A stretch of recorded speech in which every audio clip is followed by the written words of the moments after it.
간만에 언론인 같네. 교수 같지 않고. 아 그래요? 저는 김어준 씨가 김민석 후보에게 줄 섰다라고 좀 생각이 들었어요. 어? 저 정청래, 난 당신 편 아니야. 김어준 씨의 마음이 나 쫄았어. 김어준의 좌우명이 뭔지 아세요? 쫄지 마. 이게 김어준의 호감만 얘기하는 게 아니라 노이즈를 일으키는 것도 능력이거든요. 네. 친명이자 친청인 최민희 의원이 가장 유리하다 제가 보기에는. 빠와 까레다 미치게 하는 게 이게 보통 능력이 아니거든요. 네. 삐뚤어진 사람 자꾸 관심 가져주면 더 삐뚤어집니다. 아니 저 팻말 보세요. 진지해요. 궁서체로 썼어요. 진짜? 한없이 가벼운 시사 토크쇼 장르만 여의도 7월 8일 수요일 순서 시작하겠습니다. 반갑습니다. 정영진이고요.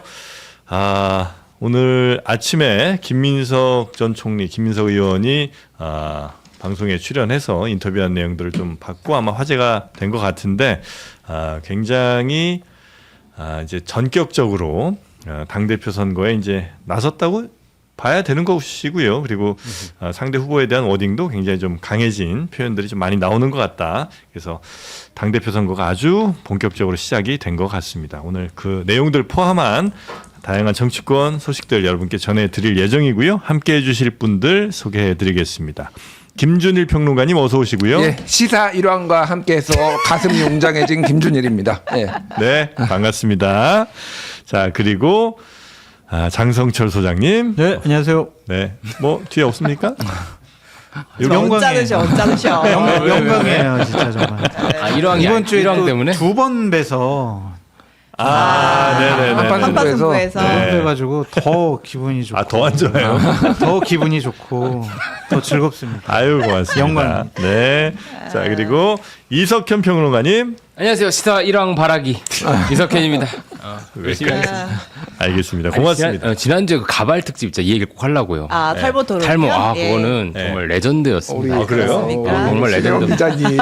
진짜 나락할 뻔했습니다. 직전까지 갔는데 웃는 건지 우는 건지 알 수 없는 그 신음 소리가 정말 화제가 됐어요. 정말. 실시간으로 보면서 와 이건 그러니까 저희 다음에 딱 했잖아요. 나가면서 강소영 선배 왜 여기 있지? 다음 코너에 근데 너무 레전드를 찍고 갔더라고요. 네. 부럽더라고요. 일단 그 토론이라는 게 서로의 주장만 있다가 끝나는 게 아닌 예. 딱 하나 모아줬잖아요. 벗음으로써. 미란 이런 것이다. 벗어서 해결을 받습니다. 좋습니다. 자, 그리고 그 토론에서 가장 큰 피해를 입은 우리 신혜영 기자님 어서 오십시오. 네, 시사 일왕의 왼팔 신혜연입니다. 오른팔이 최영경 기자예요? 네. 네, 반갑습니다. 네. 자, 오늘 좌의정이 더 높은 거 아닌가? 그러니까 역모를 꾸몄네 지금. 우의정보다 좌의정이 그러니까. 내가 역모를 깰 상인가.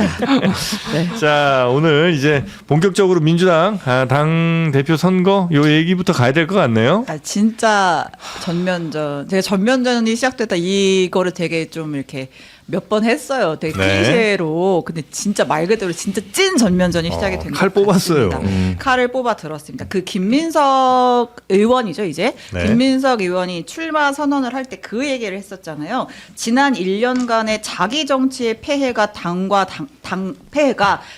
당정 협력을 혼선에 빠뜨렸다. 이 워딩은 사실 말 그대로 정청래 대표, 정청래 지도부를 저격한 것이었는데 여기에 대해서 정청래 전 대표도 바로 맞받았어요. 어제 네. 뭐라 그랬냐면 페이스북에 국무총리가 TPO에 맞지 않게 당대표 로망을 말하면서 평지 풍파를 일으킨 것이야말로 대표적인 자기 정치의 사례 아니냐? 네. 그러니까 자기 정치는 당신이 하고 있는 거 아닙니까?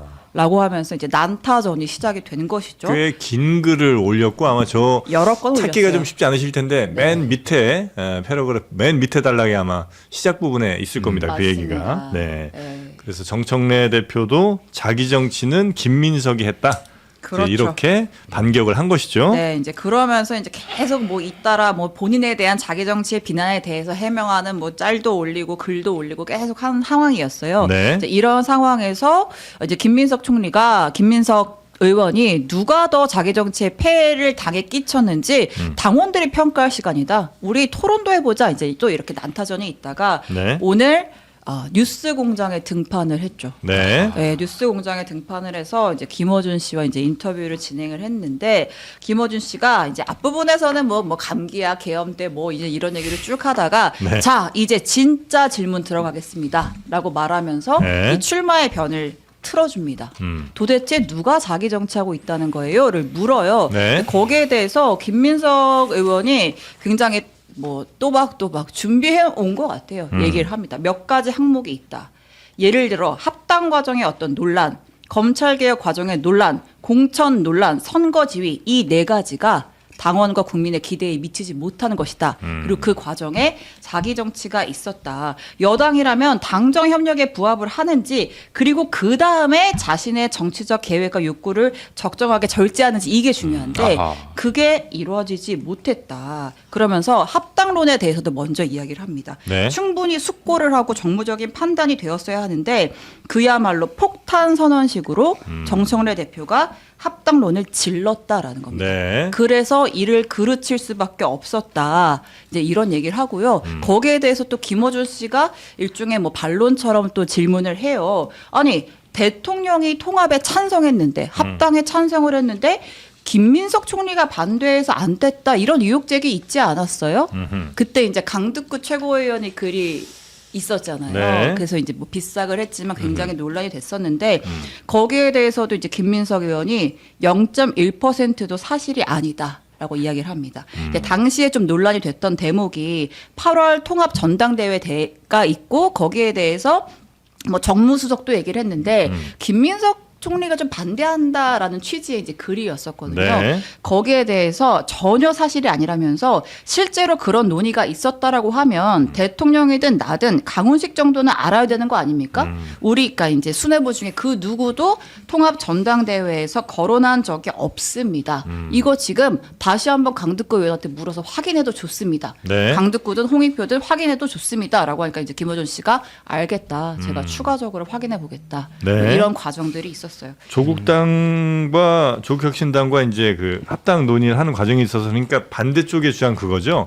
대통령도 홍익표 정무석을 통해서 하여튼 이 합당에 대해서 굉장히 빨리 추진하자 이런 식으로 했었었는데 김민석 당시 총리가 그걸 이제 반대해서 그게 잘 안 됐다. 네. 그러니까 대통령과 김민석 총리가 서로 의견이 달랐다. 요거를 이제 비판을 했던 거고 김민석 총리, 그러니까 지금 이제 김민석 의원 전혀 사실이 아니고 0.1%라도 만약에 그런 사실이 있다면 자기는 당대표 출마도 하지 않겠다. 이렇게 이제 강력하게 그 사실에 대해서는 부인을 한 겁니다. 그리고 사실 확인을 하려면 홍익표 그다음에 강득구 두 사람한테 네. 확인을 해봐라. 본인이 확인해 본 결과는 그 사실 아니다고 네.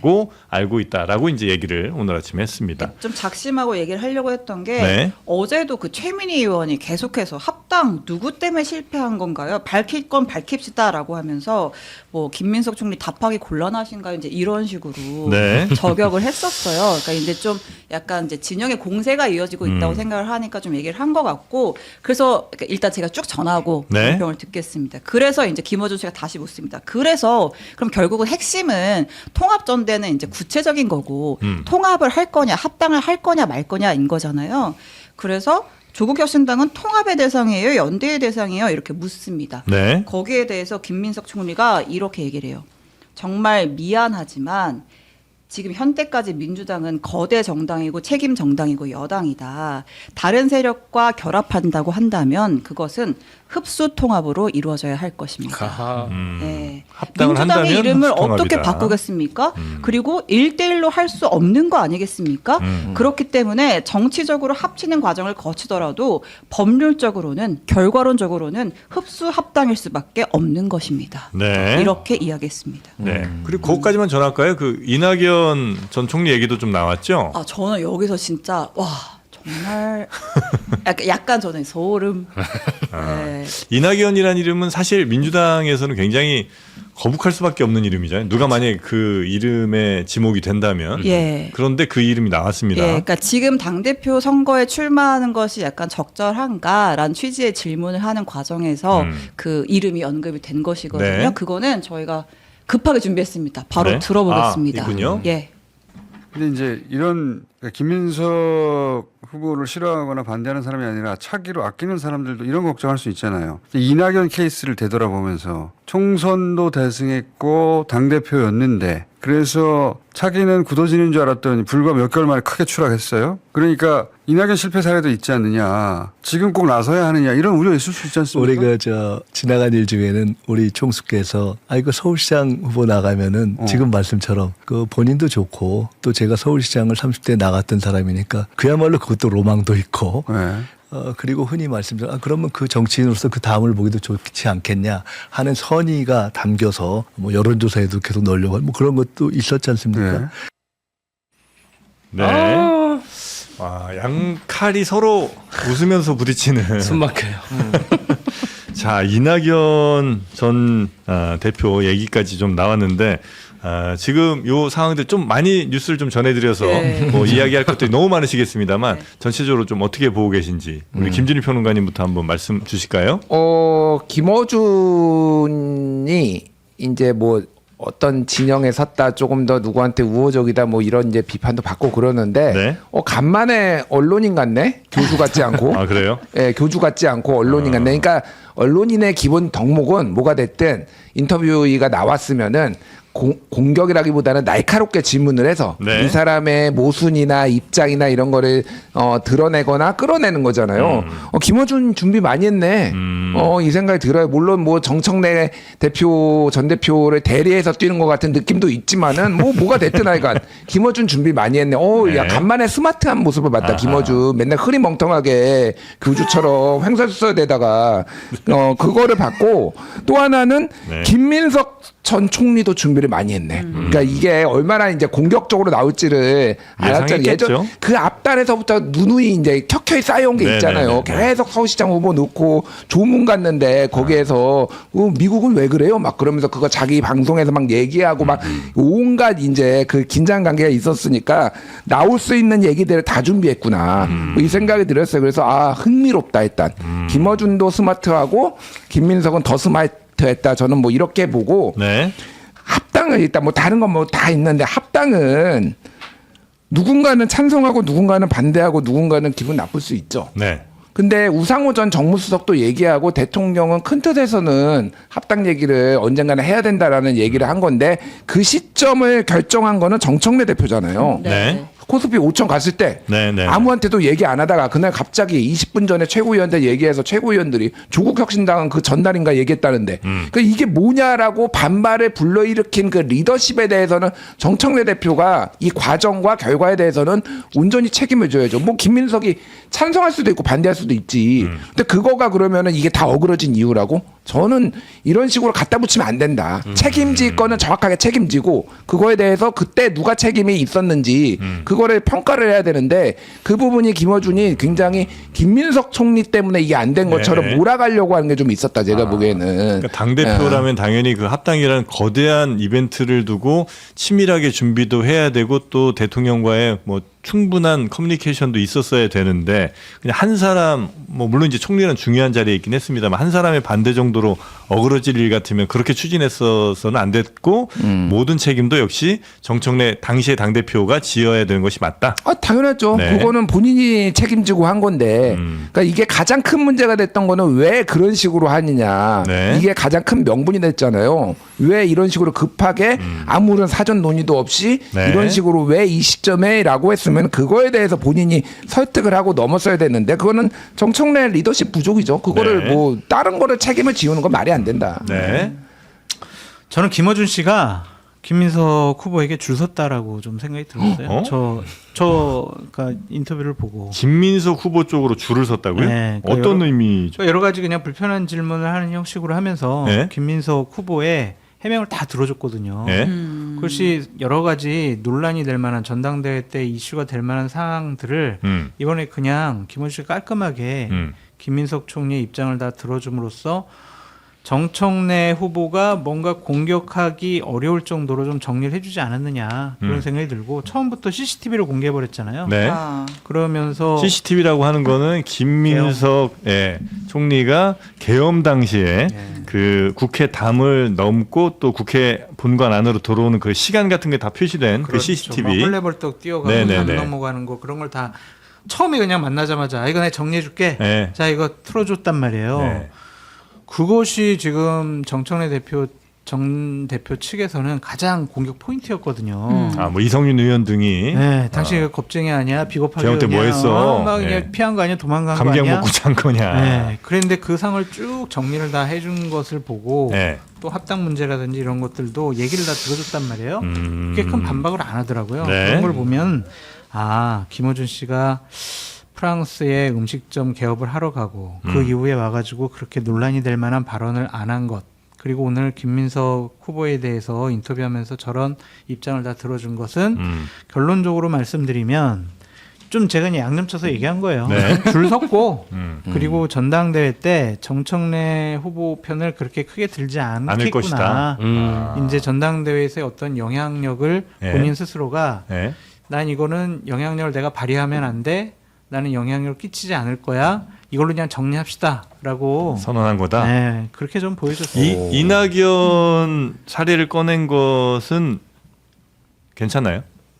근데 그거 관련해서 네. 김민석 후보가 네. 대단히 좀 애매모호하게 그냥 뭉뚱그려서 넘어간 것 같아요. 그러니까 그것이 당신 자칫 잘못하면 이낙연처럼 될 수 있어. 네. 라는 것으로 해석할 수도 있고 음. 이낙연 이랬지만 당신 해명에 따라서는 안 그럴 수도 있어. 이런 식으로 입장을 좀 계속 네. 밝히고 대변해주고 듣고자 하는 거 아니었느냐. 네. 그래서 저는 김준일 평론가님의 해석과는 좀 다르게 그렇네. 그러네요. 좀 저는 이제 깔끔하게 정리 다 해줬다. 김어준 네, 씨가 정청래, 난 당신 편 아니야. 라고 선언해 버렸다. 그렇게 보여줍니다. 중도 또 가보겠습니다. 네, 지금 나가는 화면이 이제 그 당시에 김민석 의원이 이제 개헌 표결 때 국회 해제 표결 때 네. 국회 본회의장으로 뛰어 들어가는 모습입니다. 그 장면이 이제 오늘 아침에 저거를 보여줬죠. 뉴스공장 측에서 이제 직접 공개를 하면서 네. 당시 상황 설명해 보세요라고 하니까 이제 김민석 총리가 내가 무슨 박선원 전화 안 받고 무슨 감기약 먹고 자는 척했다는 얘기까지 하던데 내가 저렇게 헐레벌떡 뛰어 들어갔습니다. 뭐 이제 1초 네. 표결 끝나고 1초 뒤에 내가 들어갔습니다. 아니, 저런 걸 보여줬다는 거는 이성윤 의원 등의 공격이 무력화되는 그렇죠. 효과를 이제 준 뭐 거긴 어떻게 하죠. 할 거예요. 저렇게 네. 헐레벌떡 갔는데. 알겠습니다. 자. 저는 일리가 있다고 생각합니다. 3사는 없어요? 1위, 3리도 있습니다. 아유 정말 네. 장성철 좋았는데. 소장님의 의견에 꽤 일리가 있다. 일리가 있다. 무슨 말씀이냐면 날 배신해 이 표정이. 아니 얘기해봐 일단 얘기해봐. 이런 얘기해봐. 정확한 개그를 하다니 약간 이런 표현. 약간 표정. 그 김어준 씨의 좀 스타일입니다. 이렇게 좀 부담이 커지니까 슬쩍 되게 치명적인 저널리스트인 척한다. 그 양쪽을 얘기를 다 지금 합치는 거예요. 그래서 슬쩍 이제 치명적인 척 하시면서 나는 이렇게 공정하게 치고 들어갈 줄 안다. 문제는 정청래 대표한테도 이렇게 할 수 있을 것이냐. 저는 못할 거라고 봅니다. 안으로 구울 거예요, 팔이 계속. 그래서 잠깐의 시계가 한두 번을 맞으니까 하루에 그런 느낌이 있고요. 이게 지금 자기 정치인이 합당인 이 모든 게 죄송하지만 너무 짜칩니다. 특히 뭐 감기약 이거는 반박할 거시기도 없어요, 사실. 이런 얘기를 아니 김민석 총리가 당시에 이 계엄을 예견한 걸로 욕도 많이 먹은 사람인데. 네네네. 이 소위 이렇게 쾌라고 하면 그렇지만 이런 상황이 왔을 때 제일 먼저 가서 광 팔고 싶었겠죠. 근데도 안 간 데는 정말 감기약 먹고 주무신 거예요. 본인도 너무 안타까워하실 겁니다. 그래서 이게 진짜 마이크로 순혈 경쟁 같은 겁니다. 너 선착순 몇 등이야? 당시 국회. 근데 이런 방식은 사실 당시에 계엄 때 TV로 지켜보신 국민들이 수천만이죠. 네. 그분들이 뭐 다 내란 방조범이 아니지 않습니까? 이런 식으로 이제 선착순 정치 안 했으면 좋겠고 이 자기 정치 얘기도 이것만 말씀드리면 이게 올해 1월에 있었던 일이에요. 이 발언이 이게 너무 화석 같은 걸 가져와가지고 지금 정청래 대표가 아이템란이 굉장히 심각하다. 막 이것저것 다 긁어오는 거예요. 네. 그래서 이러면 어려울 것 같아요. 김민석 의원 같은 경우 그 이성윤 최고위원의 그 감기약 발언, 그거 이제 굉장히 불쾌감 좀 드러냈었는데 끝에 무슨 얘기를 했냐면 인터뷰에서 저런 식으로 정치하면 좀 어려워질 텐데 아주 그런 완곡한. 이게 완곡하지만 상당히 강한 그리고 아마 앞으로 나 당대표 되면 너 쉽지 않을 거라 이런 경고까지도 아마 읽을 수 있는 멘트 아닌가 싶기도 합니다. 이성윤 네. 컷오프 확정. 뭐, 최고위원? 예. 그러니까 일단은 그 김어준 얘기 잠깐 하고 네. 그 얘기하면은 네. 두 분의 의견은 존중하는데 김어준 총수를 너무 무시하는 거다. 김어준의 좌우명이 뭔지 아세요? 쪼이지 마 씨바. 이게 김어준의 아니 그게 본인이 맨날 얘기한 거잖아요. 네. 김어준은 쪼는 사람이 아니에요. 지금 이게 막 휘몰아친다고 갑자기 막 이게 쫄아가지고 지금 뭐 이렇게 줄 서고 그런 스타일이 아닙니다. 김어준은. 그래서 이거를 라인에 섰다라고 해석하는 거는 저는 아닌 것 같고 다만 최대한 불공정하게 보이는 거는 싫은 거야. 그러니까 이것도 어차피 저 CCTV는 누군가는 또 취재해서 그렇죠. 또 공개할 수 있어요. 그러니까 그렇게 하려면은 내가 이런 거는 공정하게 보이게 해줄게라고 먼저 판 깔아주고. 저는 이낙연 전 총리 얘기 나온 게 네. 굉장히 시사하는 바가 커요. 이게 무슨 얘기냐? 이거에 뭐 약간 김어준이 살짝 횡설수설했는데 쉽게 얘기를 하면은 이낙연도 총리하다가 당 대표하다가 대선 후보 못 나왔, 그러니까 안 돼 몰락했잖아. 이 얘기를 한 거니까 너도 김민석 당신도 총리하고 당 대표하고 근데 대선 후보 될 수 있겠어? 이게 무슨 황당한 평행 이론이에요. 아니 그러니까 둘이 닮은 게 있어서 정치 스타일이 닮았다라는 게 아니라 총리하고 당대표하고 그러면 대선 후보가 못 됩니까? 될지 안 될지 모르지. 근데 그거를 지금 여기에 갖다 붙인 그러면 대선 후보 하고 싶으면은 당대표 나오지 마 이렇게 얘기하는 거예요? 이거는 말도 안 되는 얘기예요. 그러니까 아무 얘기는 아무 말 대잔치에 이거는 쉽게 네. 얘기를 하면은 두 사람은 다른 성격의 정치인이고 각자의 길이 있는 건데 이낙연 총리는 그때 박근혜 사면 얘기했다가 갑자기 지지율이 확 빠지면서 약간 그런 거잖아요. 그럼 뭐 박근혜 사면 얘기할 것도 아니고 김민석 총리가 그러니까 이거는 제가 보기에는 좀 공격성이 강했다. 이 이낙연을 얘기한 거 너 이낙연 꼴 낼 수 있어? 그건 공격이었다. 우리가 코어가 한번 너 등 돌리면 너 이낙연 꼴 날 수 있어라는 일종의 경고나 협박에 가까웠다고 보고 그날 그러니까 그 표결 문제 그 감기약 문제 얘기 짧게 하면은 그날 110명의 의원이 투표를 못했어요. 네. 계엄 해제 의결 그때 더불어민주당 17명, 국민의힘 90명, 개혁신당 2명, 진보당 1명이 표결을 못했습니다. 개혁신당은 이주영, 이준석, 진보당은 윤종호. 국힘은 너무 많으니까 18명만 네. 표결을 했는데 민주당 읽어드릴게요. 김민석, 김정호, 박범계, 박수현, 박용갑, 안규백, 양문석, 이계호, 이광희, 이기현, 이병진, 이춘석, 장종태, 전재수, 정동영, 추미애, 황정아가 표결을 못했어요. 네. 뭐 이유가 있겠죠, 다들. 그렇죠. 지방에 있거나 네, 여러 네, 가지 이유가 있을 거 아닙니까? 근데 이거를 가지고 무슨 감기약 성분, 뭐 마약 성분이 있다고 뭐 지금 얘기하려는 건지 내가 모르겠는데 아무 말 대잔치예요. 그러니까 이성윤 의원은 선을 넘었어요. 제가 보기에는. 그러면 이 17 나머지 16명한테도 다 요구를 해야지. 왜 지금 갑자기 이런 거예요? 그러니까 이거는 네. 저열한 공격이다. 제가 보기에는. 라고 네. 이제 우리 김준일 평론가님이 얘기를 네. 하지만 저 인터뷰에 도도하게 흐르는 거는 도도하게. 도도하게. 김어준 씨의 마음이 나 쫄았어. 전 이렇게 좀 김어준은 쫄지 않는다니까. 그건 예전에 박근혜 때. 아 요즘 안 좀 쫄습니다. 요즘 쫄아? 아, 너무 돈이 많아졌구나. 매출액 450억을 지켜야 되는구나. 김어준은 이제. 근저당도 아마 그리고 예전에는 없던 거를 최근에 갖고 있는 거예요. 파리 식당. 아니야, 아니야, 그거 아니야. 계산기가 없었어요. 어? 계산기. 계산기가 왜요? 예전엔 계산기가 없었다니까. 안 두들기고 막 질렀어요. 그렇지. 근데 지금은 이제 자기도 어느 정도 뭔가 자기의 영역을 구축을 했고 이 진보 진영 뭐 코어 지지층만 얘기하지만 전반적인 이 대부분의 진보 진영층과 척져서는 자기의 영향력과 자기의 비즈니스가 상당히 곤란해질 수 있다라고 생각을 하는 그 계산기가 있는 것 같아요. 그러니까 뭐 우리 계속 얘기하듯이 프랑스 가고 또 갔다 와서도 논란될 만한 얘기 안 하고 네. 김민석 불러가지고 이렇게 해명성 인터뷰 해주고 앞으로 내일부터 한번 행보를 보자고요. 메시지를 보자고요. 거기서 또 하나 더 얘기하면 유시민 작가와의 그 인터뷰도 대부분 40분 정도 논란될 만한 것들은 다 드러내버리고 예. 그런 것들 일련의 흐름을 보면 계산을 두드려 보니까 이거 도저히 답이 안 나오는 것 같아요. 이렇게 갔다가 내가 참전해가지고 힘을 실어주고 도와줘봤자 정청래 안 될 것 같아. 여론조사상도 그렇고. 네. 꽃에서도 그렇게 나왔잖아요. 네. 그러니까 안 되면은 정말 자기 받는 타격이 어마어마하게 크니까. 여기에 내가 괜히 올인할 수는 없다. 네, 계산 두드려 보니까 이거는 손해 나는 거니까 그러니까 이번 걸로 딱 털고 네. 그냥 빠질 것 같다 그런 네. 생각이 듭니다. 그러니까 이게 지금 좌판을 너무 크게 벌린 겁니다 예전보다. 이제 일이 커졌어요. 그래서 이제 좀 돌아오기가 어쨌든 이제 생각을 누가 돌아오기가? 이제 김어준 씨 입장에서는 지금 여러 가지 생각을 해야 되는 그 말씀하신 대로 좀 혼란스러울 거라고 봐요 저는. 근데 그 와중에도 막 몸은 튀어나가는 거죠. 막 이낙연 씨 얘기도 하고 싶고 막 긁고 싶고 또 지금 지켜보시는 이제 교인들께서는 또 그런 걸 원하실 거고. 교인들께서. 그러니까 그런 게 혼란 속에 있는 그 과정을 우리가 네. 다 이제 라이브로 봤다. 이렇게 보여요. 한마디만 하면은 네. 만약에 장성철 소장님의 분석이 사실이라면은 네. 김어준 실망입니다. 아니 왜 쫄은 거야? 김어준 안 쫄아야지. 천하에 김어준이 쫄면은 우리는 다 쫄을 수밖에 없어. 아니 내 말이 사실이라면 제가 뭐 장 소장님께 소고기라도 대접하겠습니다. 뭐 이래야지 실망입니다가 뭐예요? 김어준한테 가서 물어볼까 쫄았어요 안 쫄았어요? 그거 어떻게 확인을 해 그거를? 쫄았어 이랬어. 저는 약간 그래? 다 공감을 하는 부분이 있는데 약간 보면서 약간 살얼음판을 걷는 그쵸. 듯한 인터뷰란 느낌을 받았거든요. 그러니까 김어준 씨 스스로.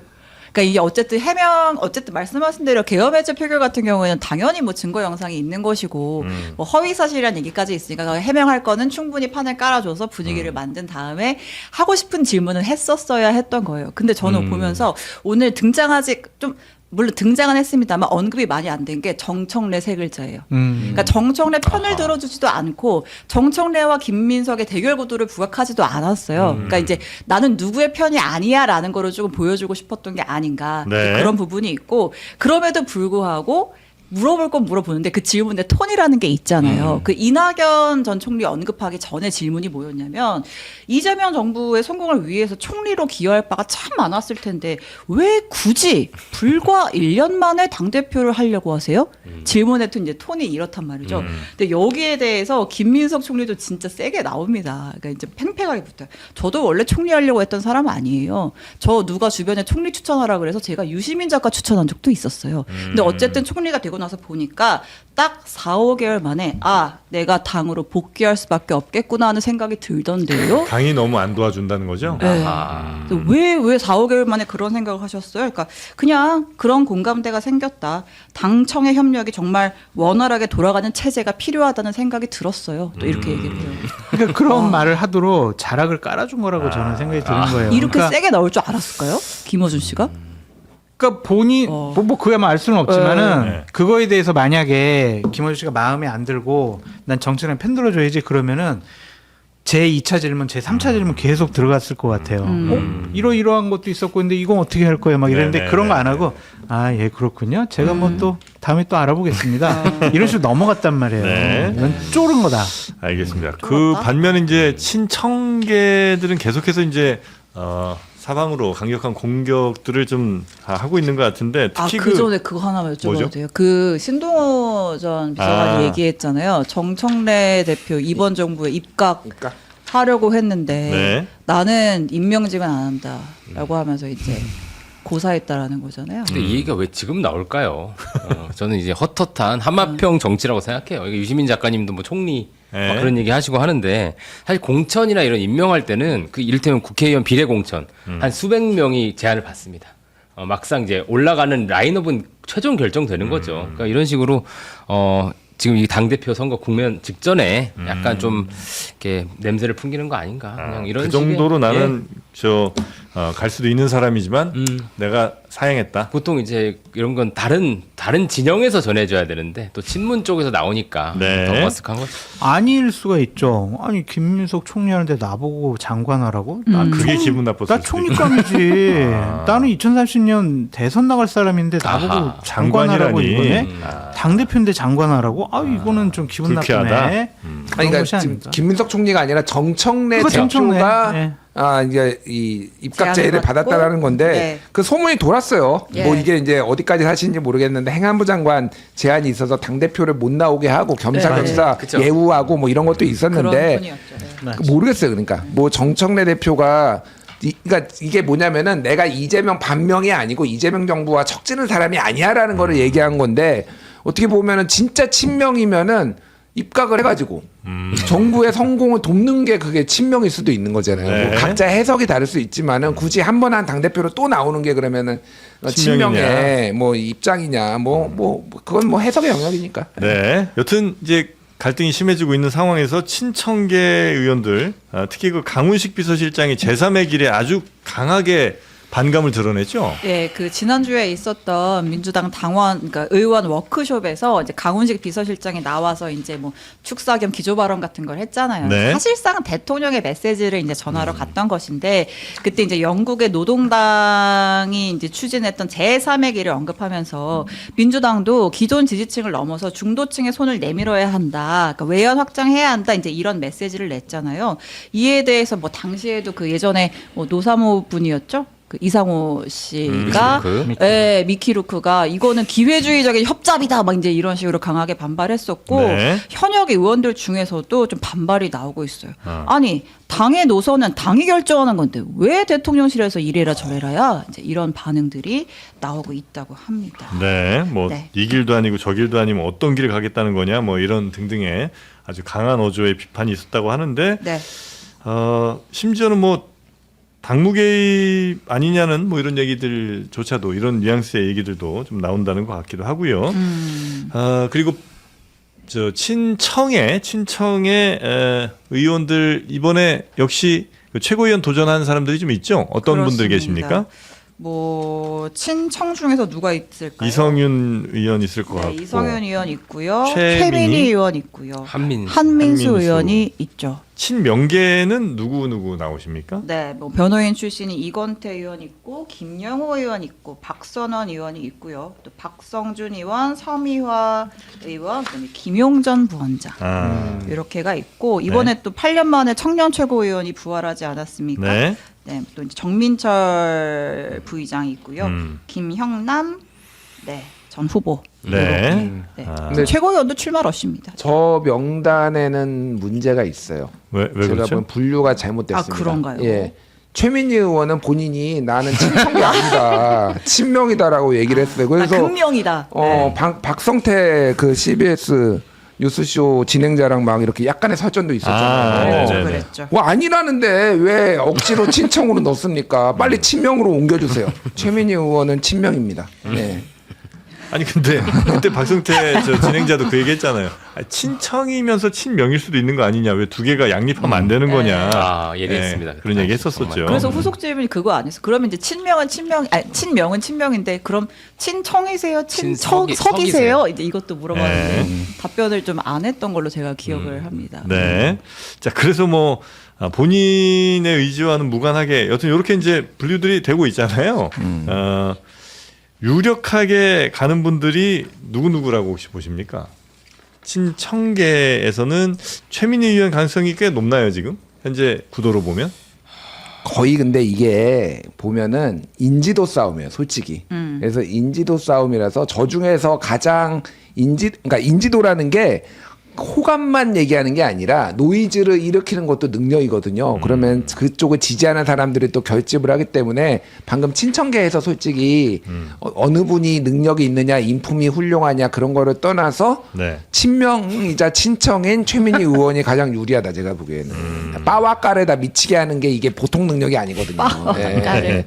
그래서 그런 것 같고 뭐 친명은 잘 모르겠어요. 김용 전 부원장이 아무래도 상징성이 있어서 뭐 김용이 좀 약간 유리하지 않나 뭐 이런 생각도 들고 예. 네. 이게 약간 러닝메이트처럼 구성을 할 것 같아요. 김민석 당대표 후보랑 송영길 후보가 각자 2명씩 좀 정해서 이게 지금 5명을 뽑는 게임이라서 네. 1인 2표제니까 이제 각자 이제 전략 투표를 요구하겠죠. 그 캠프에서. 그래서 이제 지금 친명계 후보가 좀 많습니다. 그래서 아마 예비 경선을 해서 일자 걸음망으로 좀 이렇게 털고 이제 그 다음부터 러닝메이트제를 해서 약간 이제 오다가 내려갈 수도 있겠죠. 그러니까 특히 이제 이렇게 후보가 너무 많아지면 오히려 불리해지죠. 그쵸. 표가 이렇게 분산되니까. 분산되니까. 네. 최민희 의원은 이제 무조건 들어간다고 봐야죠. 진짜요? 그럴까요? 일단은 5명 뽑는 거니까 5등 안에는 들어갈 가능성이 있고 인지도가 높으니까. 인지도가 그래야 있으니까 그리고 여성이기 때문에 만약에 1, 2, 3, 4, 5등 중에 여성이 없으면 이제 들어가잖아요. 여성 몫으로. 그래서 아니 되게 최민희- 좋은 포인트인 게 네. 최민희 의원을 막기 위해 그래서 서미화 의원 이런 친명계에 나오긴 되게 하셨죠. 백업을 세게 했을 수도 있다. 뭐 그런 생각 드네요. 막아야 된다. 그리고 그리고 네. 우리 또 최고위원까지 갔는데 다시 당대표로 좀 돌아오면 저희 좀 이따 인터뷰도 예정돼 있습니다만 이제 송영길 의원이 오늘 출마 선언을 했고요. 네. 이제 고민정 의원도 결국은 당대표로 나선다라는 거잖아요. 뭐 최고위원 나간다, 당대표 나간다 뭐 얘기들이 많았는데 제발 우리 좀 그 문조 모시기에서 빼줘라고 하면서 이제 그거를 기치로 내걸고 아마 출마 선언을 할 것 같고 네. 이번에 그 이제 당대표 뽑는 방식이 선호 투표제잖아요. 네, 선호 투표는 정확히 어떻게 그러니까 하는 이제 거예요? 1차 투표에서 과반이 나오면 이제 그 사람이 당선이 되는 건데 그게 안 되면 결선을 가잖아요. 네. 그러면 결선을 갈 때 재투표를 하는 게 아니라 1차 투표할 때 순위를 매긴다는 거예요. 내 1순위 장성철, 2순위 김준일, 3순위 이석현 이렇게 한 다음에 기분 나쁘다. 갑자기 내가 이순이라니까. 그걸 또 정확하게 내가 이순이야. 장동철 미치라고 내가? 와. 연장자 우대 아무튼 이제 그랬어요. 들어간 게 근데 어디야? 만약에 결선은 김준일이랑 이석현이 간 거야. 네. 이제 그러면 제 표는 어떻게 되는 거지? 제가 그러니까 원래 1순위는 장성철 소장을 썼지만 네. 2순위로 썼던 나한테 오는 그걸로 거지. 여기로 가는 거죠. 내가 되는 거네, 그럼. 네. 네. 설명이 됐나요, 잘? 좋다 말았잖아. 아, 예. 자 그렇게 해서 이제 굳이 뭐 결선 투표 따로 하지 않고 네. 요 선호 투표제로 이제 한 번에 일단 결정은 되는 거군요. 근데 이게 무슨 의미냐면 실제로 네. 적용을 해볼게요. 예를 들어서 제가 송영길을 찍었어요. 1순위에. 근데 결선에는 김민석 정청래가 갔어요. 근데 나는 이제 송영길 찍고 2순위에 김민석을 찍었단 말이죠. 그럼 이 표는 그냥 자연스럽게 김민석 표가 되는 거죠. 이제 이런 식의 네. 누군가에게 유불리가 좀 있을 수 있는 제도 아니냐 뭐 해석도 있더라고요. 근데 이게 이제 이미 국회의장 선거 그리고 지금 원내대표 선거에 이미 선호 투표제를 했어요. 선호 네. 투표제의 최대 장점은 시간과 돈을 줄일 수 있다는. 결선 투표는 따로 또 투표를 해야 되니까 네. 시차도 있어요. 일주일 정도 시차도 있고 돈도 드는데 선호 투표의 가장 큰 장점은 이게 있는 거고 그러니까 쉽게 생각하면은 이거는 진짜 가정이에요. 그러니까 뭐 예를 들면은 1차 투표를 했는데 1등이 정청래, 2등이 김민석, 3등이 송영길이 나왔다고 예를 들면은 그러면 송영길의 1순위로 찍은 사람들이 2순위를 누구를 많이 찍었겠어요? 민석 김. 김민석 총리의 가능성이 더 높아요. 네. 왜냐하면 반정청래 전선을 했으니까. 그래서 이렇게 이제 김민석한테 표가 많이 갈 텐데 그러면 이거 선호 투표제가 아니라 결선 투표제로 하면은 그러면 달라질 거냐? 큰 차이 없어요. 제가 같겠네요. 보기에는 네네네. 비슷해요. 맞아요. 그래서 이게 다만 이건 한 번에 결정하는 거고 이 중간에 무슨 이벤트가 벌어질 수 있잖아요. 결선 투표제를 하면 일주일 안에 네네네. 돌발 변수가 생기는 게 없어지는 거죠. 그러니까 네. 그 정도 차이인 거지. 이게 누구한테 엄청나게 유불리가 있다라고 보기 네. 힘들다 제가 보기에. 고민정 저 만약에 당 대표 도전하면 고민정 의원의 표는 어디로 갑니까? 근데 지금 정확하게 제가 지금 확인해봐야 되는데 3명 컷오프를 하는 걸로 알고 있어요. 3인만 가는 걸로. 4인까지는 안 가고 4인까지 안 가고 이게 민주당이 맨날 바뀌어가지고 네. 네. 2022년 그때 이재명 당대표 나왔을 때는 3인 컷오프였어요. 그래서 3명만 최종적으로 뛰었거든요. 그럼 근데 3위의 표만 가는 거군요. 그러면. 그렇게 될 가능성이 있는데 이번에 고민정 의원이 나와서 4명이 다 뛸지는 봐야 돼. 근데 만약에 고민정 의원까지 뛰면은 그러면은 이거는 친문들의 표를 가져가니까 네. 그렇죠. 예, 그렇게 되면은 혹시 예를 들면은 네. 1위 김민석, 2위 송영길 나올 수도 있는 거죠. 만약에 많이 가져가면은 정청래 표를 많이 가져가니까. 아니 그러니까 만약에 고민정의 표는 만약에 이제 1, 2등이 처음에 과반이 안 넘어갔을 때 고민정 의원이 획득한 표는 어디로 갈까가 이제 그러니까 그거는 고민정을 1순위로 쓴 사람들이 2순위를 누구를 쓸 거냐. 누구를 쓸까? 모르지. 고민정 지지자들한테 물어봐. 나한테 그럼 어떡해. 그 질문이 처음 질문이었어 선배. 예상 좀 정청래 이거잖아. 송영길 표는 저 김민석한테 아니, 근데 간다면서요. 그럴 가능성이 높다. 왜냐면 높다고, 너무 예. 근데 지금 이게 고민정 의원이 스탠스가 네. 정청래도 비판해. 그치. 근데 맞아요. 여기는 또 스탠스는 친문이야. 네. 근데 이제 그걸 넘어서서 이제는 586, 686을 넘어섰자고 얘기해. 네. 그러니까 이게 정확하게 지금 누구를 이 고민정 지지자들이 2순위로 누구를 찍을지가 모호한 상황이라는 건데 그래도 아무래도 정청래가 더 많이 나오지 않을까. 아니면 메시지를 본인 내겠죠. 근데 그걸 잘 내지는 않아요. 안 낼까? 보통. 보통 이제 1라운드가 끝나고 네. 결선이 있으면 소위 이제 쇼부의 시간이 옵니다. 야합을 하고 네. 뭐 자리를 주겠다. 네. 고객이 아예 없어지니까 네. 아니 그렇게 안 근데 될 것 같은데. 구민정 후보는요 지속적으로 이제 출마 선언부터 후보 시절 후보 이제 경선까지 네. 정청래 대표를 강하게 비판할 가능성이 높아요. 네. 그렇다면은 구민정 후보를 찍는 사람들이 정청래를 2순위로 2순위에 찍지 않을 거다. 뽑는다라고 보기는 이건 쉬워 보이지는 않습니다. 아, 그래요. 네. 뭐 아무리 뭐 친문 그리고 친문들이 정청래 전 대표가 친문이다, 네. 친문 적자다, 네. 노무현의 적자다, 뭐 이렇게 생각하는 분들도 그렇게 네. 많지 않을 것 같고 이제 그 선을 그었기 때문에 네. 그래서 오히려 뭐 김민석, 송영길 쪽으로 하지 않을까 싶습니다. 알겠습니다. 그에 네. 다 앞서 결선 갈 것 같으세요? 아하. 결선이 없는 거죠. 없죠. 그러니까 이제 아, 1차의 1차에서? 과반이 나올 것 같으세요. 안 될 것 같아요. 과반 안 네. 될 저도 안 될 송영길 거라고 봐요. 대표가 나오기 때문에 네. 김민석 후보가 표가 갈릴 것 같아요. 아, 그래요. 근데 뭐 어쨌든 결선의 효과가 있는 거겠죠. 알겠습니다. 자, 하여튼 민주당 전당대회가 앞으로 한 달여 동안 계속 뉴스의 중심에 좀 있지 않을까. 그리고 워낙 이제 갈등이 좀 첨예하기 때문에 계속해서 아마 이런저런 말들, 돌발 변수들도 많이 나올 것 같습니다. 예측. 오늘 김민석과 김어준 이 네. 두 분의 네. 인터뷰를 보고 네. 정청래 대표가 나를 버렸구나. 버렸구나. 난 출마를 할 수 없겠네. 왜냐하면 유시민 전 장관도 낚시터 가가지고 나 밤잠 못 이뤘어. 내가 왜 이렇게 사나. 이렇게 좀 빠지는 듯한 모양새를 좀 보이고 있거든요. 야. 출마 포기요? 그 가능성도 있지 출마 않겠어요. 포기. 에이. 네? 그래서 나 저번에 장관직 거절했는데 장관직 행안부 장관. 네. 극적. 장관직 좀 주시면 안 에이. 될까요? 그렇게는 못하겠죠. 우리 정치평론계에서 김용민 PD 혼자 주장하고 계신 불출마 가능성. 진짜요? 저도 거의 뭐- 제가 정청래 대표께 한 말씀만 드릴게요. 네. 아하. 쪼이지 마. 끝까지 나오십시오. 자체 무급 너무. 끝까지 나오십시오. 정청래 대표는 지금 만약에 사퇴하면은요 본인 정치 죽는 길이에요. 네, 그럴 것 끝까지 같아요. 가야 돼요. 이건 무조건 이제 막장 불입 이미 여기까지 왔으면은 무조건 죽는 길이다. 무조건 가야 된다. 그게 더 나중에 크게 쓰이는 계기가 될 수도 있어요. 왜냐하면 진영 간의 갈등과 분란을 내가 그거를 막은 사람이야. 내가 정리한 사람이야. 나 백의종군 할게. 나 그냥 이재명 대통령 성공, 국정운영, 나 그냥 평의원으로서 뒷받침 잘할게. 그런 명분을 가지고 하면 정권이 조금 흔들릴 때 다시 찾을 수가 있어요. 그래서 나중을 보시라. 불출마하십시오. 알겠습니다.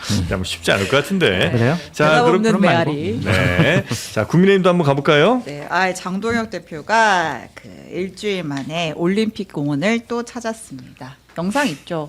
예, 검은 마스크를 쓰고 네. 모자도 쓰고 국민 특검 싫으면 탄핵을 받아라라고 하는 수기로 쓴 팻말을 들고 이제 집회에 참가를 했고 뭐 현장에서 막 장동혁 대표를 끝까지 지킬게요. 뭐 이제 이런 뭐 연호도 좀 쏟아졌다고 합니다. 네. 저는 아예 좀 장외로 돌 생각인 것 같아요. 전국 참정권 수호 집회에 나선다고 합니다. 저는 그 장르만 여의도의 제작진 분들께 아주 공식적으로 엄중하게 엄숙하게 좀 항의를 하고 싶습니다. 엄중하게요. 네. 삐뚤어진 사람 자꾸 관심 가져주면 더 삐뚤어집니다. 그러니까 이건 그냥 무시하는 게 답이에요. 아니 어떻게 언급을 안 하는 게 맞습니다. 야당 당 대표의 행보를 무시할 수가 어떡해. 있습니까? 야당 당대표 형식적으로만 있는 거지 인정을 잘 안 하잖아요. 아니 저 팻말 의원들이. 보세요. 진지해요. 궁서체로 썼어요. 되게 잘 쓰세요, 글씨. 진지합니다 지금. 명필이잖아요. 예. 굉장히 진심이에요. 아니, 국민의힘 소식은 누굴 전해야 돼요, 그러면? 당대표 말고. 장동혁 대표 빼고 전하면 돼요, 그냥 빼고. 빼고 누구 아니 있어요? 우리가 아이들 키울 때 아이들이 막 이제 반항하고 이럴 때 막 더 막 그러지 마 그러면 더 삐뚤어져 나간다고 관심 보이면 아하. 당분간은 그냥 내비두면은 제 풀에 지쳐요. 더 그래서 삐뚤어진 제발 얘기 하나만 더 할게요. 조경태 의원이랑 또 붙었죠? 그 이제 조경태 의원이 이제 국회 부의장 뽑는데 이제 쟤 뽑지 마, 뭐 해가지고 민주당 의원들한테 뭐 전화 돌리고 했다라고 해서 윤리위에 제소당했잖아요. 네. 조경태 의원이 참지 않았습니다. 내가 해당행위 했다고 진짜 해당행위 한 건 선거 말아먹고 상대표직 지키고 있는 장동혁 아니야라고 하면서 당 대표를 드디어 윤리위에 제소했습니다. 네. 이에 대해 당권파인 조광환 최고위원 이렇게 반응했습니다. 들어볼게요. 정상적 사고를 가진 사람이라면은 보통 못할 일인데 평범한 사람 같지가 않아가지고 평범하지 않은 사람이 평범하지 않은 얘기를 한 것에 대꾸할 가치조차도 없는 것 같아요. 방송만 아니면 좀 더 격하게 얘기하겠지만. 네, 조광안 최고위원 아주 인터뷰를 그때 한번 했었는데 방송적인 측면에서만 보자면 참 재밌는 분이더라고요. 매력이 있어요. 매력까지. 네. 아니 저는 그 대안과 미래에서 사퇴 요구하잖아요. 장도영 대표. 거기에 대해서 조광환 최고니 대안과 미래도 없는 것들이 왜 자꾸 고장난 시계처럼 이러는 거야. 워딩이 되게 재밌으시더라고요. 뭐 어린 것들이 뭐 철들지 않은 뭐 이런 이제 워딩들을 잘 쓰는 조광안 최고위원의 말까지 들어봤고요. 근데 장동혁 대표를 윤리에 제소는 할 수 있는 거죠? 아, 그럼요. 네. 당원 누구나 네. 당원들에 대해서 네. 제소할 수 있어요. 아, 뭐 그래요? 일반 국민도 제소하면 돼요. 근데 징계하라. 지금 그러니까 국힘 그 윤리위 상황이 그러니까 윤리위원들이 기본적으로 이제 비공개인데 그때 처음에 윤민우 윤리위 구성될 때 그때 네. 뭐 김건희 동문이 들어갔네, JMS 정명석 변호인이 들어갔네 막 그러면서 뭐 일부 사퇴하고 막 난리가 났었거든요. 네. 이분들이 대체적으로 보면은 뭐 정치에 욕심이 없는 건 아니지만은 좀 너무 극명하게 막 이렇게 부딪히다 보니까 되게 신중해서 회의가 잘 진행이 안 된대요 지금. 이거를 징계할지 말지. 그래서 장동혁 대표도 사실은 징계 뭐 당의 기강을 세우겠다라고 하지만은 네. 제 목표는 본인 사퇴론을 지금 흐트러뜨리고서 좀 시간 끄는 거잖아요. 아하. 그래서 실제 징계가 막 신속하게 막 속전속결로 막 수십 명이 될 것 같지 않아요. 지금 분위기 보니까 대충 막 간만 피우고 냄새만 피우고 또 모였네 안 모였네 이러면서 8월까지 버티는 거야. 그러면 9월 정기국회 들어가면은 야 여당과 싸워, 정부 여당과 싸워야지, 내부 총질이다 이렇게 되면 국정감사를 해야지, 지금 왜 당 대표를 물러나라고 하냐, 예산을 잘 짜서 예산을 지금 해야지, 그러면서 이제 올해까지 버티는 게 큰 플랜이다 지금 이게. 근데 게 제가 많아. 오늘 자꾸 김준일 평론가님 말씀에 토를 다는데 네. 죄송하고 그 한 번 더 했는데 윤리위원들도 안 나오잖아요. 네. 장동혁 대표 바꿀 가능성이 있어 보여요. 아 윤리 자체를. 예, 자기 사람들로 바꿔가지고 됐네. 그래도 한두 명이라도 징계 절차를 빠르게 진행해서 본인의 위험과 기강을 세우려고 하는 모습을 보여줄 것 같다, 그런 생각이 좀 듭니다. 그러니까 흐지부지는 안 끝날 것 같아요. 왜냐하면 네. 가슴속에 원한이 너무 커. 맞아. 그래서 이건 정말 울분이 생겨서 자다가도 그냥 이불 키 간단 말이에요. 진짜 이거 가만 못 두겠어 막. 그러니까 밤에 그냥 마스크 쓰고 그냥 야외 활동하러 나가는 나가는 거예요. 거잖아요. 화가 내가 나니까. 있는 단톡방에 한동훈을 들여보내. 그러니까 이거는 윤리위원을 바꿀 가능성이 있어요. 제가. 그러니까 그 최근에 이제 죄송합니다, 자꾸. 아니요. 나도 화가 나서 지금 못 참을 수가 없네 진짜. 그 장도혁 대표가 그 굉장히 내성적인 사람인데 그렇지. 그래서 이 울분을 술로 풀어요. 술로 많이 풀어요. 술을 좀 좋아하시는 좋아하고 편이죠? 예. 뭐 소위 말해서 이제 그 말진들, 말진이라고 했는데 가장 연차가 낮은 사람들이 이제 장동영 이제 대표 뭐 하나 이렇게 하면서 술을 같이 먹는 경우가 많거든요. 기자들. 예, 네. 기자들이. 그러면 이제 사실 그 기자들은 장동혁 대표의 무슨 노선에 대해서 무슨 뭐 이의제기를 하겠습니까? 그냥 듣는 거죠. 네. 그래서 이제 정보 보고도 올리고 그러는데 소리를 고래고래 지르거나 나를 뭐 이 XX들이 나를 다 지금 뭐 몰아내려고 하는 이 XX 뭐 이런 류의 얘기들을 최근에 상당히 자주 한다. 그러니까 취해 만취해가지고 지금 준일이요. 진짜 화가 나 있어 진짜. 그러니까 보도할 만한 것까지는 아니지만 아, 정보 보고가 다 올라가 있어요 언론에. 어제부터 정보통신망법 개정안이 발의돼가지고 허위 사실에 의한 뭘 허위 사실이야. 명예훼손을 하게 77법. 되면 손해액의 5배. JTBC 정보 보고 올라와 있는 거 나 고소되면은 그거 까줘야 돼 그러면은. 제공자가 제일 여기 온거 같어. JTBC 정보 보고는 우리 어떻게 알아요? 네, 네. 그래요. 요즘 굉장히 심적으로 힘들다. 화가 나. 화가 많이 요즘 쌓여있다. 김준일 평론가님이 고소를 안 당해가지고 몸이 근질근질해. 자, 그리고 법적인 거는 개인적으로 해결하시고요. 예. 그 캐나다 잠수함 가기 전에 요거 하나만 뭐죠? 갈게요. 이거 짧게 전하기만 네네. 할 건데 그 피습 자작극 의혹. 정의한 네, 음료수 테러 자작극 의혹을 받는 정의한 전 개혁신당의 부산시장 후보가 지금 탈당했습니다. 네. 이제 오늘 구속영장 실질 심사를 받습니다. 네, 오늘 아마 늦게 구속 여부가 결정이 될 것 같습니다. 네, 선거를 아주 혼탁하게 그리고 완전히 그렇죠. 허위 사실로 국민들에게 굉장히 큰 혼란을 준 사람 아닙니까? 당연히 그 책임을 져야 되겠죠. 아 저는 자꾸 이제 우리가 이분 전화 인터뷰한 게 자꾸 꿈에 나와요. 아, 진짜 맞아. 깜빡 속았잖아요. 그때 그 저 단식할 때. 예. 예. 이석근 평론가님이 좀 알지 않으세요? 전혀 몰라요. 몰라요? 아, 접점이 원래 없으세요? 개혁신당 분들도 잘 모르는 분일 거예요. 그래서 이게 네. 뭐 좀 안 좋게 얘기하면 그러니까 아무나 그렇게 후보를 시키고 네. 이렇게 한 결과죠, 사실. 네. 그러니까 이거는 제가 보기에는 만약에 이 사태가 민주당이나 국힘에서 났으면은 정말로 풍지평파가 그쵸, 나고 그렇죠, 그렇죠. 이미 다 사퇴할 사람 다 그 당에서 책임질 맞아요. 사람 다 책임져야 되는데 개혁신당이라서 너무 사실 요즘 관심을 안 받으니까 이 정당이 이 정도지. 그래서 이 정도예요. 근데 저는 이제 개혁신당을 좀 비판을 안 할 수가 없어요. 그러니까 말한 대로 광역 단체장에 나오겠다는 사람이 없었어. 어쩌면 낙선이 확실하고 돈은 많이 드니까. 이게 기초의원이나 뭐 구의원하고 또 다른 문제잖아요. 거기는 네. 가능성이 그나마도 요만큼이라도 있고 그러니까 여기는 그러면은 돈이 드니까 부자들이 이제 달려든 거야. 그래서 정의안이라는 사람을 전혀 검증도 안 했는데 이게 원이라는 병원 이 그룹이 되게 부산에서 큰 아버지가 네네. 그리고 아버지도 예전에 비례로도 막 출마하고 그래서 정치에 관심이 있고 그래서 정의안을 검증을 안 한 거야. 근데 얘가 이 정의안이란 친구가 이런 자작극을 벌일 줄 몰랐겠죠. 솔직히 그거를 가지고 뭐라고 할 수 없는데 더 큰 문제는 여기에 부산시의 비례대표 1번이 이쪽 그 병원의 간호부장이 됐어요. 네네네네네. 그러니까 제가 말하는 거는 거의 공천권과 이런 것까지 거의 다 넘어간 거예요. 사실상 그러니까 이들이 선거 캠페인과 뭐 공천과 이거를 다 좌지우지한 거예요. 이거는 제가 보기엔 심각한 문제입니다.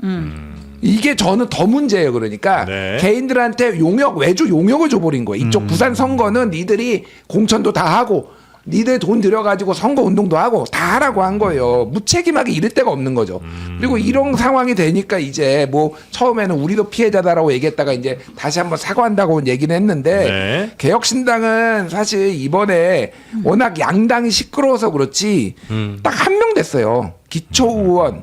예, 진보당이 40명 됐고 네. 정의당도 6명 됐습니다. 근데 기초의원 딱 한 명, 100명 되겠다고 했는데 이거는 당대표가 사퇴의 문제예요. 솔직히 제가 보기엔. 지도부 총사퇴가 할 정도로 완전 참패인데 아무 일도 없어요. 이 정당은 이게 어디가 더 나이브하냐. 조국혁신당이 더 나이브하냐. 개혁신당이 나이브하냐. 제가 잘 모르겠어요. 조국혁신당 근데 조국 대표가 떨어지면서 당대표라도 사퇴를 하고 그러는데 네. 여기는 제가 보기에는 이준석 사당이 되고 있다. 지금 이런 식이면은.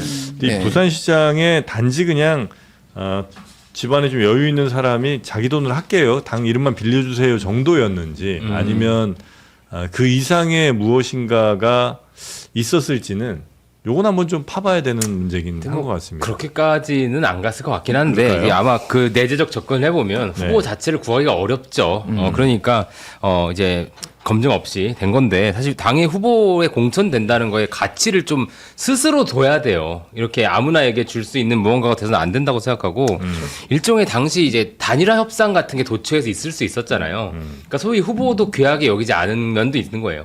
그러니까 내다바이 시키려고 일단 공천한 느낌이 있는 거죠. 그래서 그런 식에 대한 반성은 좀 있어야 될 것 같아요. 내다봐요. 죄송합니다. 오랜만에 들어보는 정말. 찐일파였습니다. 예. 죄송합니다. 네버다이. 자 그리고 네. 예, 그 잠수함 뭐 네. 우리가 고배를 마시긴 했습니다만 네. 평가가 조금씩 갈리곤 있죠. 예, 캐나다 차세대 잠수함 도입 사업에서 이제 우리 하나오션이 뛰어들었었는데 결국은 이제 캐나다가 독일을 택했잖아요. 네, 그래서 최종 수주에 실패했는데 이재명 대통령이 이에 대해서 우리의 저력을 보여줬고 도전은 계속 될 것이다. 우리 국가의 경쟁력을 높이는 소중한 밑거름이 될 것이다. 이제 이렇게 메시지를 냈어요. 그리고 실제로 우리가 기술력이든 납기 맞추는 거는 훨씬 더 좋은데 이제 네. 결국은 그 좀 뭐 정치적인 이유 뭐 이제 뭐 외교상 뭐 나토 동맹의 벽을 넘어서지 그렇죠. 못했다. 이제 이런 평가들이 나오잖아요. 근데 이에 대한 야권의 평가가 엇갈립니다. 그 강훈식 비서실장이 젖잘싸 그러니까 졌지만 그래도 잘 싸웠다 이런 평가를 했는데 장동혁 대표가 왜 자꾸 젖잘싸 얘기를 하는 거야? 진 건 진 거지. 그리고 잘 싸운 건 기업이고 진 거는 정부야. 그러니까 자꾸 이런 식으로 그냥 죄송하다 할 말을 하면 될 걸 혀가 너무 긴 것 같아. 이제 이렇게 논평을 했고요. 이제 반면에 또 한동훈 의원 같은 경우는 뭐 성공했다면 참 좋았을 것이다. 그렇지만 실패했더라도 하나오션, 뭐 기업들, 뭐 그리고 대통령실 비롯한 정부 관계자들 모두 최선을 다했다. 계속 도전해야 살아남을 수 있는 나라다. 존경과 응원의 말씀을 드린다라고 했습니다. 한 말씀만 좀 드릴게요. 그러니까 장동혁 대표의 이런 말들은 저는 투정이라고 생각을 하거든요. 그러니까 정치 지도자는요, 어쨌든 한 진영, 국민을 향해서 메시지를 내는 거잖아요. 장동혁 대표의 최근에 여러 메시지를 보면 부정적인 언어들이 많아요. 네. 그러니까 누구의 잘못을 지적하고 누구를 뭐 어떻게 하겠다라는. 그러니까 야당 지도자라면 대한야당으로서 자리매김할 수 있도록 뭔가 긍정적인 그러한 언어들을 써서 지지층을 좀 더 결집시키고 외연확장을 해야 되는데 그런 거 없이 너무 지금 막 투정 어린 불만 어린 얘기만 하다 보니까 과연 이 사람이 당대표로서 자격이 있나. 그래서 오늘 두 번이나 우리 권위 있는 짱르만 여의도에서 장동혁 얘기를 두 번이나 한 것 자체가 저는 제작진에게 다시 한번 엄중히 항의를 합니다. 많이 투정을 우리가 왜 분석을 하고 평가를 해야 되냐고요. 미국에서는 맨날 트럼프 얘기해. 어쩔 수 없어. 거기는 대통령. 아이 그러니까 그 관종 정치도 있고 뭐 어떻게 하겠어요 그거를. 지금 내가 계속 오늘 좀 태클 걸었다고 또 깜짝 놀랐어요. 불쾌합니다. 네. 장동혁 편이에요? 친장이에요? 네? 장동혁 포에버. 네, 방산 수출이 쉽지가 않아요, 사실. 그쵸. 그럼요. 무기를 판다는 게 그냥 잘만 만든다고 되는 문제 당연히 아니고요. 뭐 외교라는 게 당연히 끼어들어야 되고 또 우리 말고 다른 무기를 계속해서 팔던 뭐 예를 들면 미국이라든지 프랑스나 영국 이런 나라들과의 그 힘에 뭐 여러 역학관계 같은 것들도 있습니다. 예, 그래서 단순히 그냥 뭐 외교 조금 더 잘했다 못했다 이걸로 판단할 문제는 좀 아니라는 거는 아마 다들 알고 계실 것 같고요. 자, 그리고 월드컵. 우리 뉴스 가볼까요? 신영 기자께서 조금 중요한 뉴스 몇 개만 좀 짚어주시죠. 방송 직전에 꿀잼 경기들이 있어가지고 방송 준비해야 되는데. 8강이 이제 결정된 거죠. 8강 대진표가 나왔는데 이제 마지막 열차 8강행 티켓 열차를 쥔 두 국가가 아르헨티나랑 스위스였어요. 네. 오늘 새벽에 경기가 있었거든요. 이제 디펜딩 챔피언이잖아요, 아르헨티나. 네. 그러니까 이집트랑 붙었거든요. 근데 이집트도 잘해요. 잘해. 당연히 뭐 아르헨이 더 잘하긴 하지만 이집트는 뭐 살라도 있고 유명한 선수들이 많잖아요. 근데 2대 0으로 이집트가 후반 한 35분까지 이기고 있었거든요. 야. 10분 남기고 아르헨티나가 3골을 몰아줘서 어떻게 그럴 수가 있어? 10분에 어떻게 그러냐고요? 네. 메시가 있기 때문에. 메시입니다. 축신이 있기 때문에. 네. 축신의 가호가 내려와서 메시가 어시스트에서 로메로가 한 골 넣고 그다음에 네. 메시가 직접 또 한 골 넣고 마지막에 또 한 선수가 역전골 넣으면서 이겼어요. 그래서 8강의 티켓을 거머쥐었고 그 축신 메시도 이렇게 짜릿한 역전승을 거두고 나니까 눈물을 흘리더라고요. 네. 그럴만해요, 진짜. 네. 35분까지 계속 지다가 2대0 지다가 네. 마지막 10분 남겨놓고 3골을 몰아쳤다는 거 아니에요? 네. 근데 메시네. 사실 뭐 남의 나라니까 네. 뭐 각자 뭐 축구 팬들은 또 좋아하는 선수와 좋아하는 나라도 네, 있지만 네. 저는 뭐 그런 거가 세진 않거든요. 네. 그런데 이번에 제가 좀 통쾌하게 느낀 게 미국이 1대4로 떨어진 거. 네네. 그게 이제 트럼프가 피파 회장한테 헤이 회장 우리 선수 좀 징계 좀 하지 말아줘. 그래서 피파 역사상 처음 있는 네. 이 징계 개입을 했는데 떨어진 거. 이건 정의 구현이다 이게 일단. 너무 꿀잼이다. 벨기에였나 네, 벨기에. 벨기에. 4대1로 이긴 거. 네. 그리고 아무런 감정은 없습니다만은 이제 호날두 국가인 포르투갈이 8강에서 떨어진 건가? 16강에서 떨어진 거. 이것도 날강두. 우리가 또 이미지가 있잖아. 날강두. 그래서 메시를 찬양해야 된다. 이거는. 예. 근데 제가 호날두의 그 경기 끝나고 발언을 보고 진짜 좀 짜친다고 생각했던 건 마지막 월드컵이잖아요. 떨어졌는데 어떡하나요? 그랬더니 보통은 뭐 다른 메시지를 내는데 괜찮아요. 저는 UEFA 우승했거든요. 유럽리그 우승한 적 있거든요. 그릇이 메시랑 좀 다른 것 같아요. 매호 대전이 끝나네요. 네. 이렇게. 아무튼 8강 대진표 한번 띄워주세요. 네. 네. 뭐 보기는 잠깐 한번 봤는데. 우리 네. 요렇게 올라갑니다. 한번 맞춰보는 거 어떠십니까? 네. 내기나 할까요? 좋습니다. 어디요? 내기를 할 것 같아서. 프랑스. 프랑스. 은바페. 마페. 저는 스페인. 스페인. 네. 나 프랑스 할라 했는데. 프랑스, 스페인. 프랑스예요. 나 아르헨티나 할게 그럼. 그래, 저 프랑스. 아르헨티나, 프랑스, 스페인. 우리 신 기자님은 저 원래 초장부터 프랑스 밀었잖아요. 프랑스 다수네. 노르웨이, 네. 혼란. 그러니까 일단 저 노르웨이, 잉글랜드, 홀란드과 케인 대전. 네. 저 경기가 진짜 진짜, 재밌겠다. 꿀잼일 것 같고, 근데 저 자꾸 아르헨티나가 2연패할 것 같아요. 그 아르헨티나 메시. 네. 프랑스 냈어요. 아르헨을 봤구나.